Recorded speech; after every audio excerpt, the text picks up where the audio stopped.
विद्यार्थी मित्रों, welcome again. मैं BD सिंह फ्रॉम विवेकानंद विद्यालय। आज आपको कक्षा 12 जीव विज्ञान के चैप्टर नंबर 7 का 7.8 नंबर का टॉपिक विकास का संक्षिप्त वर्णन, विकास विवरण समझाऊंगा। ये टॉपिक विकास से संबंधित है क्योंकि हम चैप्टर भी विकास पढ़ रहे हैं। विकास किस प्रकार से हुआ, किस गति से हुआ, इसके बारे में आपको मैं बताऊंगा। लगभग 2000 मिलियन वर्ष पूर्व पृथ्वी पर जीवन का प्रथम कोशिकीय स्वरूप प्रकट हुआ होगा। विशाल बृहदणु और अनेक लघु अणु आपस में मिलकर कार्बनिक द्रव्य बनाए होंगे। पहले लघु अणु बने, उनसे बृहद अणु बने। लघु अणु मतलब छोटे एकल, बृहद अणु मतलब बहुलीकरण किए हुए, उनसे कार्बनिक अणु बने।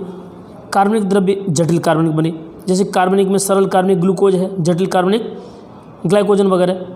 इन द्रव्यों का निर्माण हुआ और इन द्रव्यों के बनने के बाद, जटिल कार्बनिक द्रव्यों के बनने के बाद कोशिकीय पुंज बने। कोशिकीय पुंज मतलब कोशिका को बनाने वाले रचनाएं, जिनमें झिल्ली युक्त आवरण इनके चारों तरफ बन गया। पहले कोशिकीय पुंज बना, उसके ऊपर झिल्ली युक्त आवरण बन गया और आवरण बनने के बाद प्रथम कोशिका बनी। प्रथम कोशिका बनने के बाद ये प्रोकैरियोटिक स्वरूप में आई। इनमें रासायनिक उद्विकास हुआ तो साइनोबैक्टीरिया बना। साइनोबैक्टीरिया प्रकाश संश्लेषण कर सकता था, जिससे वातावरण में O2 मुक्त हुई। वातावरण में O2 मुक्त होने के कारण वातावरण ऑक्सीडाइजिंग बना। जब ऑक्सीजन की मात्रा अधिक हुई तो ओजोन की परत बनी। ओजोन की परत अल्ट्रावायलेट किरणों को रोकने में सक्षम थी, जिससे अधिक मात्रा में गर्मी पृथ्वी पर आना कम हो गई। अब उसके बाद ये पानी में एकत्रित हुए, O2 का विघटन हुआ। विघटन होने से O2 मुक्त हुई और O2 मुक्त होने से प्रकाशग्राही घटक ऊर्जा मुक्त करने लगे।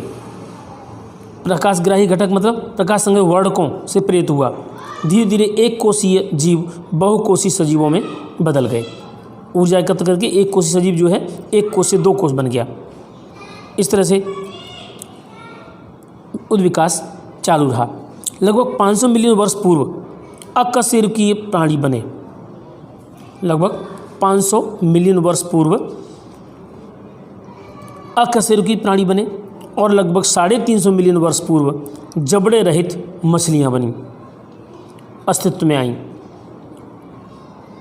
320 मिलियन वर्ष पूर्व वनस्पतियां बनी। इन दोनों का निर्माण साथ में हुआ। अनेक बड़े प्राणी बन चुके थे। इनका प्रमाण 1938 में दक्षिण अफ्रीका में एक मछली पकड़ी गई जिसका नाम था सीलाकेंथ। ये सीलाकेंथ मछली लोवे फिश के रूप में जानी जाती थी, ये जीवाश्म के रूप में, लेकिन अभी वो विलुप्त मान लिया गया था। लेकिन बाद में ये लोवे फिश नामक यानी पालीवर कहा गया, जो पहले उभयचर प्राणी के रूप में विकसित हुए, ऐसा माना गया। आधुनिक मेढक, सैलामेंडर ज़मीन पर दोनों जगह पर रह सकते हैं, लेकिन ये सीलाकेंथ मछली दोनों उभयचर के रूप में थी। लेकिन मछली के बाद में मेढक बन गया, यानी कि उससे विकास हुआ। इसके बाद में ज़मीन पर सरक कर चलने वाले सरीसृप बने। मोटे कवच वाले अंडे देने वाले बने, क्योंकि मोटे कवच के अंडे नहीं होते, दूसरे प्राणी खा जाते, तो सरीसृप सरक करके चलने वाले बने। किस में से? उभयजीवी में से। उसके बाद ये अंडे धूप में रहते थे तो सूखते नहीं थे, क्योंकि उस समय पर टेम्परेचर ज़्यादा था। इसके बाद में कच्छप, कछुआ, मगर 200 मिलियन वर्ष तक सरीसृप फैलते रहे और इनका विकास होता रहा। उसी समय पर पौधों के रूप में फर्न अनेक वर्ष जीवित रहे। कुछ मृत बने। मृत बनने से वहाँ पर कोयला में बदल गए और पृथ्वी पर बहुत सारे सजीवों में डायनासोर थे। उनका अंत हुआ तो वे खनिज ऑयल वगैरह में बदल गए। सबसे बड़ा डायनासोर 20 फीट ऊंचा दांत युक्त था उस समय पर। सर्वप्रथम सस्तन प्राणी श्रू या मंजोरू के रूप में उपस्थित हुआ, जो जरायुज, सस्तन और बुद्धिमान था। सरीसृप कम होते गए धीरे धीरे। जैसे जैसे सरीसृप कम होते गए, स्तनधारी का पृथ्वी पर कब्जा होता गया और इसी आधार पर दक्षिण अफ्रीका में स्तनधारी हिप्पोपोटेमस, घोड़ा और ज़मीन का निर्माण हुआ। दक्षिण एवं उत्तरी अमेरिका में पूरी ज़मीन ऑस्ट्रेलियन कंगारुओं से भर गई। यहाँ पर 65 मिलियन वर्ष पूर्व अचानक पृथ्वी से डायनासोर समाप्त हुए। कब हुए? 65 मिलियन वर्ष पूर्व, ये लिखा हुआ है यहाँ, डायनासोर समाप्त हो गए। इसी कारणों से पता चलता है कि हम लोग, कुछ लोग का मत है कि वातावरण पर जलवायु परिवर्तनों से इन्हें मारा, और कुछ लोग मानते हैं कि ज़्यादातर पक्षियों के रूप में परिवर्तित हो गए। सत्य शायद इन दोनों के बीच में है। पहले स्तनधारी प्राणी शुरू मंजूर थे, जिनके फॉसिल्स के रूप में, जीवाश्म के रूप में आज अध्ययन करते हैं। ये 2 टेबल दिए हैं, 7.9 और 7.10, इनकी स्टडी आपको करनी है, इन दोनों को देखना है और ये आपको होमवर्क में बनानी है। इन दोनों टेबल से ये पता चलता है कि उद्विकास क्रमबद्ध रूप से हुआ है। वनस्पतियों का उद्विकास 7.9 में और प्राणियों का विकास 7.10 में है। यहाँ पर मैं आपको चित्र दिखा देता हूँ बुक में। ये देखिए, यहाँ से 350 मिलियन वर्ष पूर्व सरीसृप था और 300 मिलियन वर्ष पूर्व ये पार्मियन 300 से 250 वर्ष पूर्व था, और यहाँ पर ये पेलिकोसोरस विलुप्त हो गए। यहाँ पर थेकोडोंट विलुप्त हो गए, ये थेरोप्सिड विलुप्त हो गए, सभी विलुप्त हैं। ये डायनासोर विलुप्त हुए तृतीय चरण में लगभग 50 मिलियन वर्ष पूर्व, और चतुर्थ युग में यहाँ पर ये सारे के सारे बाद में ये कच्छप, छिपकलियाँ, सांप, टूरिस्ट, मगरमच्छ, पक्षी बने और उससे स्तनधारी बने। इस प्रकार से इनकी रचना बनी। अभी बात करें मानव उद्विकास की, तो मानव उद्विकास लगभग 15 मिलियन वर्ष पूर्व, लगभग 15 मिलियन वर्ष पूर्व ड्रायोपिथेकस, रामापिथेकस नामक नर वानर, जो कि भरपूर बाल युक्त थे, गोरिल्ला एवं चिंपांजी की तरह चलते थे, विकसित हुए। रामापिथेकस मनुष्य जैसे थे, जिनका अध्ययन इथोपिया से हुआ, जबकि ड्रायोपिथेकस वनमानस जैसे थे, जिनका तंजानिया से अध्ययन हुआ। इनमें कुछ जीवाश्म फॉसिल्स के रूप में प्राप्त हुए। जीवाश्म के आधार पर इनका अध्ययन हुआ। 3 से 4 मिलियन वर्ष पूर्व मानव नर बानर प्राइमेट्स पूर्वी अफ्रीका में विचरण करते थे, जो 4 फीट ऊंचे थे, किंतु वे खड़े होकर के सीधे चलते थे, खड़े होकर सीधे चलते थे, 4 पैर से नहीं चलते थे।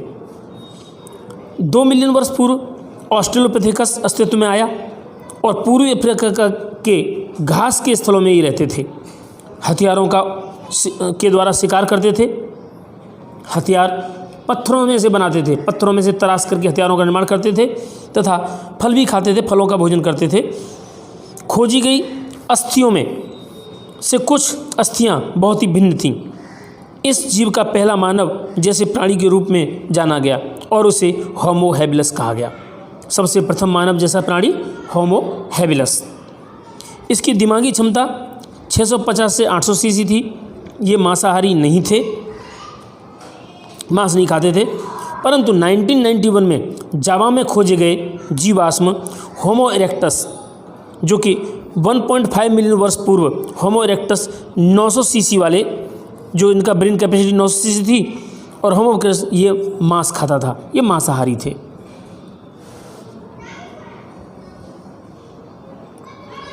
मांस खाने वाले थे ये। कौन?